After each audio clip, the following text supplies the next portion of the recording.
महात्मा बुद्ध अपने शिष्यों के साथ एक बौद्ध विहार में ठहरे हुए थे। वहां प्रतिदिन अनेक जिज्ञासु उनसे ज्ञान प्राप्त करने के लिए आते थे। बुद्ध प्रेम, करुणा और ज्ञान की प्रतिमूर्ति थे और उनकी वाणी सुनकर लोग आत्मिक शांति अनुभव करते थे। एक दिन 3 युवक महात्मा बुद्ध के पास आए। वे उनकी शिक्षाओं से प्रभावित थे और कुछ समय तक उनके साथ रहना चाहते थे। महात्मा बुद्ध ने उन्हें देखकर मुस्कुराते हुए कहा, वत्स, तुम यहां क्यों आए हो? पहला युवक, केवल रहने आया हूं। पहले युवक ने उत्तर दिया, मैं यहां बस रहने के लिए आया हूं। बुद्ध ने शांत स्वर में कहा, रहने में कोई परेशानी नहीं है, किंतु यदि केवल रहना ही उद्देश्य है तो यह ठहराव होगा, न कि प्रगति। जीवन केवल रहने का नाम नहीं है, बल्कि कुछ सीखने और आत्मविकास करने का नाम है। दूसरा युवक, कुछ जानने आया हूं। बुद्ध ने फिर दूसरे युवक की ओर देखा और पूछा, वत्स, तुम यहां क्यों आए हो? दूसरे युवक ने कहा, मैं कुछ जानने के लिए आया हूं। बुद्ध ने गंभीर स्वर में कहा, जानना तभी सार्थक है जब वो अहंकार से मुक्त हो। जिसे तुम जानना कहते हो वो केवल जानकारी होती है। वास्तविक ज्ञान वही है जो चित्त की एकाग्रता और मन के समर्पण से प्राप्त होता है। मन को शांत और निर्मल किए बिना जो ज्ञान प्राप्त किया जाता है वो केवल शब्दों का संग्रह होता है। उसे वास्तविक ज्ञान नहीं कहा जा सकता। अहंकार से मुक्त होकर ही सच्चे ज्ञान की प्राप्ति हो सकती है। तुम यहां रह सकते हो, लेकिन यदि मन का समर्पण और एकाग्रता नहीं होगी तो तुम्हारी यात्रा व्यर्थ होगी।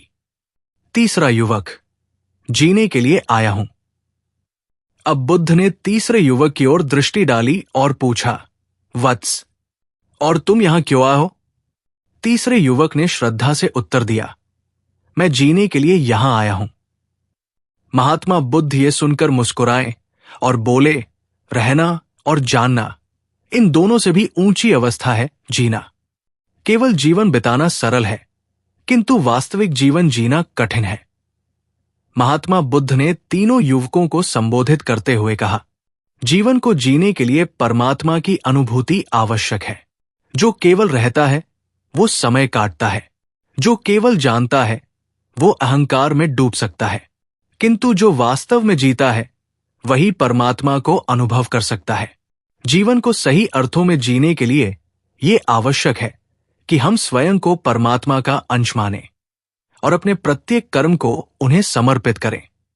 जब मनुष्य प्रत्येक कर्म को शुद्ध भावना से करता है तब उसका जीवन सार्थक बनता है। बुद्ध की इन गूढ़ बातों को सुनकर तीनों युवक उनके ज्ञान का मर्म समझ गए।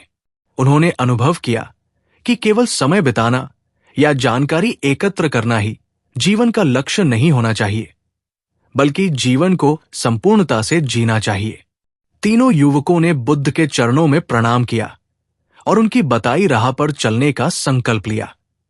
उन्होंने निश्चय किया कि वे अपने जीवन को सिर्फ बिताएंगे नहीं, बल्कि उसे सही अर्थों में जिएंगे और अपने प्रत्येक कार्य को परमात्मा को समर्पित करेंगे। केवल रहना पर्याप्त नहीं है, जीवन को सार्थक बनाना आवश्यक है।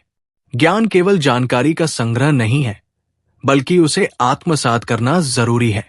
अहंकार से मुक्त होकर ज्ञान प्राप्त करना ही सच्चा ज्ञान है।